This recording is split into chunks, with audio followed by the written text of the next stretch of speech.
근데 이걸 못해 사람들이. 그러니까 보폭을 안 좁히니까 어떤 현상이 일어나냐? 안 먹었어?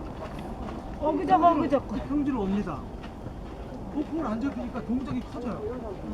동작이 커질 수밖에 없어. 엉덩이가 빠진다고.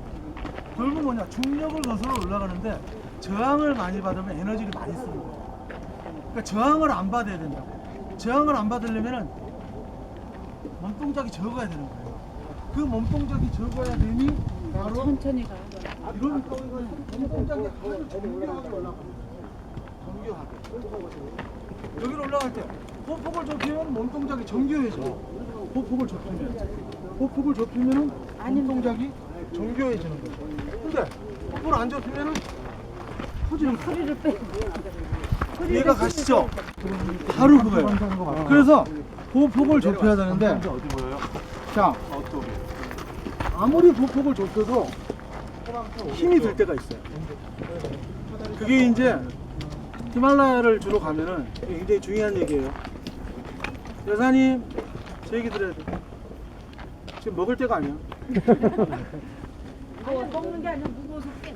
히말라야를 가면은 레스트 스텝이라는 게 있어요. REST. 그러니까 레스트 스텝이 뭐냐? 쉬어서 가는 거. 그렇죠. 그게 내가 그걸 연구를 했어요. 그 히말라야 전문가들 책을 내가 쭉 봤는데 그 레스트가 뭐냐면 이거야.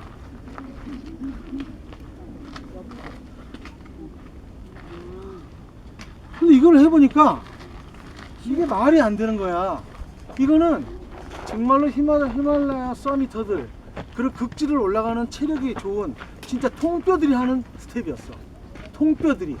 그리고 우리 집을 지어주는 포터들 20대 때 애들. 걔들은 힘이 좋으니까 이게 쉬는 거야 이게.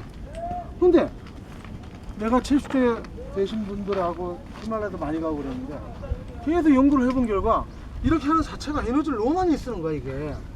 이건 아니다. 그래서 이제 내가 정리를 한 게 있어. 내가 이 레키라는 회사에 왜 테크니컬 어드바이저가 됐냐 하면은 이게 세계 최초예요. 이 스틱을 쓰는 방법에 대해서 내가 연구를 하는 사람이거든. 그래서 지금 많은 사람들이 스틱을 동시에 두 개를 던지고 다니죠. 이게 내가 만든 스틱 사용법의 R이에요.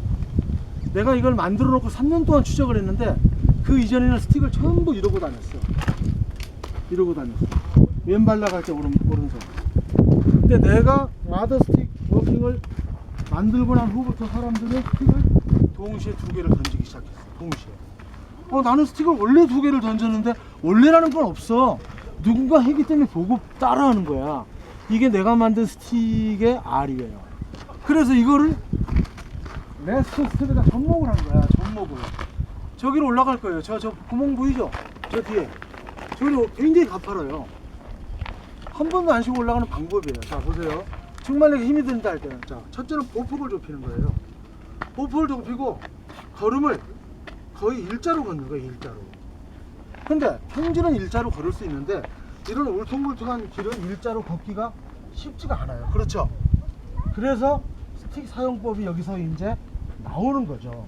근데 사람들은 대부분 보면 스틱 사용법을 배운 적도 없고 알려준 사람도 없으니까 얘를 오랑우탕처럼 쓰는 거예요. 오랑우탕처럼. 그 힘이 더 들어가는 거야.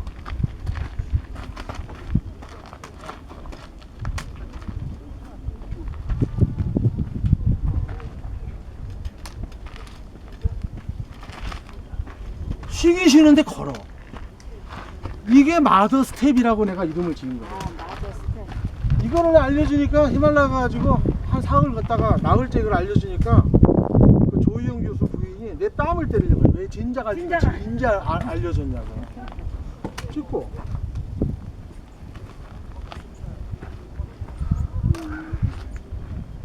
그러니까 몸이 흔들림이 없으니까 에너지를 안 쓰는 거야. 그러면서 나는 쉬는 거야. 쉬긴 쉬는 거야. 근데 이건 최후의 순간에 쉬는 거지. 근데 이거를 하다 보면은 에너지가 생기는 거예요. 그래서 나는 좋은 걸음은 에너지를 만들어낸다 라고 얘기를 하는 거예요. 좋은 걸음은 에너지를 만들어낸다. 그리고 걸음 자체는 체력의 한계가 있어요. 힘이라는 거는 고갈되기 나름이거든요. 그래서 이제 정신적인 게 중요해요. 그게 이제 그리움의 힘이라고 나는 얘기돼요. 그리움의 힘. 엄마가 그렇게 나가지 말라고 그러고 아빠가 그렇게 나가지 말라고 해도 여자친구 만나고 싶고 남자친구 만나고 싶은 거야. 그 그리움의 힘은 담도 넘어가게 만들어. 그러니까 걸을 때, 산길을 걸을 때 뭔가 정신적으로 그리움을 가져야 돼. 저 끝에서 만날 수 있는 또 다른 나를 생각하는 거야. 그게 나는 더 중요하다고 생각해요. 그 그리움의 힘은 우리의 산행을 지배하고 우리의 산행을 이끌어주고 우리의 산행을 관장하는 보이지 않는 힘이라고 나는 생각해요.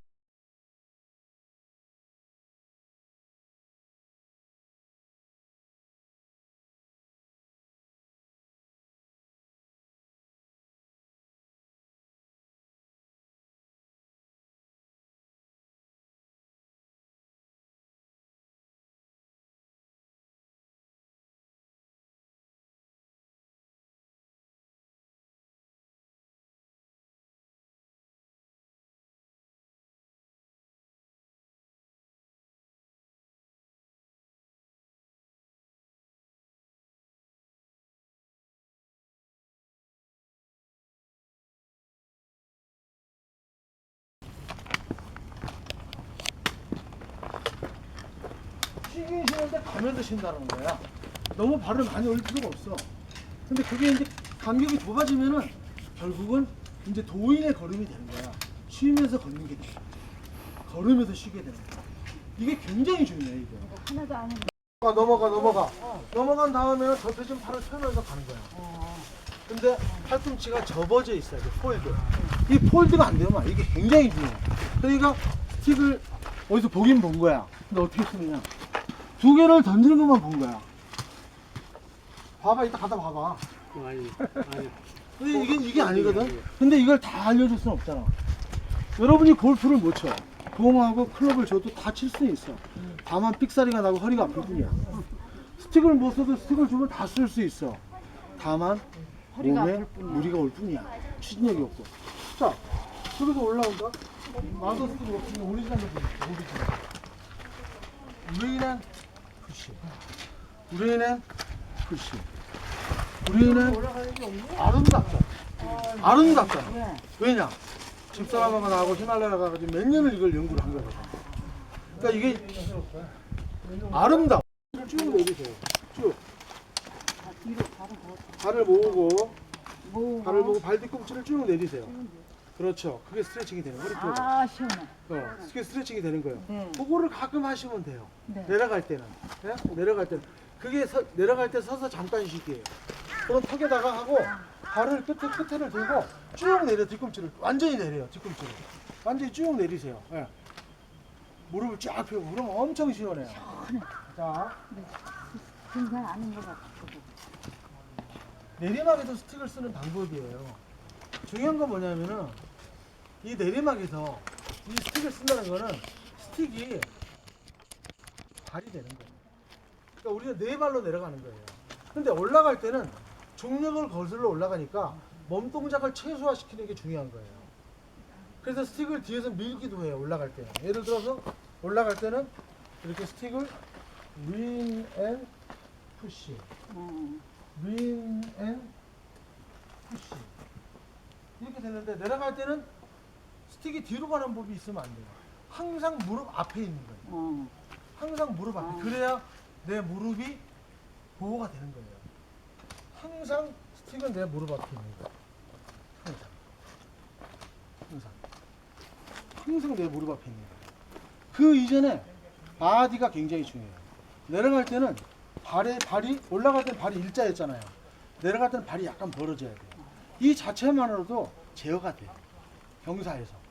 그럼 바디를 약간 발을 벌려줘. 약간만 벌려주면 돼. 너무 많이 벌릴 필요 없어. 벌써 얘하고는 많이 달라요. 약간 벌어진 다음에 스틱을 앞에다 찍고 얘가 받쳐주는 거죠. 그래서 여기는 뭐냐? 올라갈 때는 린 앤 푸시라고 그랬죠. 다음에 계단 올라갈 때는 홀 앤 프레스라고 그랬죠. 이 내려갈 때는 서포트 앤 폴드예요. 서포트, 지지한다. 다음에 폴드, 팔이 접힌다. 서포트 앤 폴드. 그래서 올라갈 때는 린 앤 푸시, 계단 올라갈 때는 홀 앤 프레스, 린 앤 푸시, 내려갈 때는 서포트 앤 폴드, 서포트 앤 폴드, 서포트 앤 폴드, 서포트 앤 폴드, 서포트 앤 폴드. 근데 나이를 먹을수록 사람들은 몸이 뒤로 제껴져요. 이 햄스트링 근육이 강화가 되는데 이 근육이 어떤 근육이냐면요, 방향을 전환하거나 이 제어를 할 때 이 근육이 발달이 돼요. 이게 그러니까 이 근육이 발달이 되려면은 이 걸음걸이가 선결이 돼야 돼요. 이게 안 되면은 토독토독 내려가면요, 이게 절대 발달이 안 돼요, 얘가. 그래서 앞으로 걷는 게 아니라 옆으로 걸어줘야만이 얘가 짱짱하게 얘가 근육이 발달돼서 방향을 바꾸거나 제어를 할 때 이 근육이 활성화가 된다는 거예요. 결국 우리가 목욕탕을 가보세요. 노인네들 보면 하체가 거의 없어. 상체는 있잖아. 왜냐? 갈비뼈가 포진돼 있으니까 위에는 되게 커 보이는데 밑에는 이게 살이 빠져버리면 아무것도 남는 게 없는 거야. 그래서 사람은 대퇴부의 근육이 없어지면요, 그걸로 생은 끝나는 거야. 노인네들 병원에 입원해서 일주일 있다 가보세요. 걸음 못 걸어요. 중요한 거면은 하체 근육이야. 이 하체 근육은 좀 더 철학적으로 얘기하면은 확장성을 실현해주는 도구예요. 철학자 칸트는 발로 글을 쓴다 그랬어요. 결론적으로 걸음에서 생각이 나오고, 걸음에서 확장성이 생기고, 걸음에서 무한한 세계를 만나는 거거든. 근데 걷지 못하면은 그런 세계를 만날 수가 없는 거야. 그 결국은 뭐냐? 결국은 확장성을 위한 근육이 필요한데 그 근육이 대퇴부 근육이다 이거야. 그래서 내가 둘레길 올레길을 싫어하는 이유가 뭐냐? 둘레길 올레길은요, 근육이 안 생겨요. 보세요. 경사가 없기 때문에 똑같은 동작으로 갑니다. 그러니까 어떤 현상이 일어나냐? 이런 언덕으로 올라가려면요, 균형이 안 잡혀요. 결국은 뭐냐? 우리가 침대에서 자잖아요.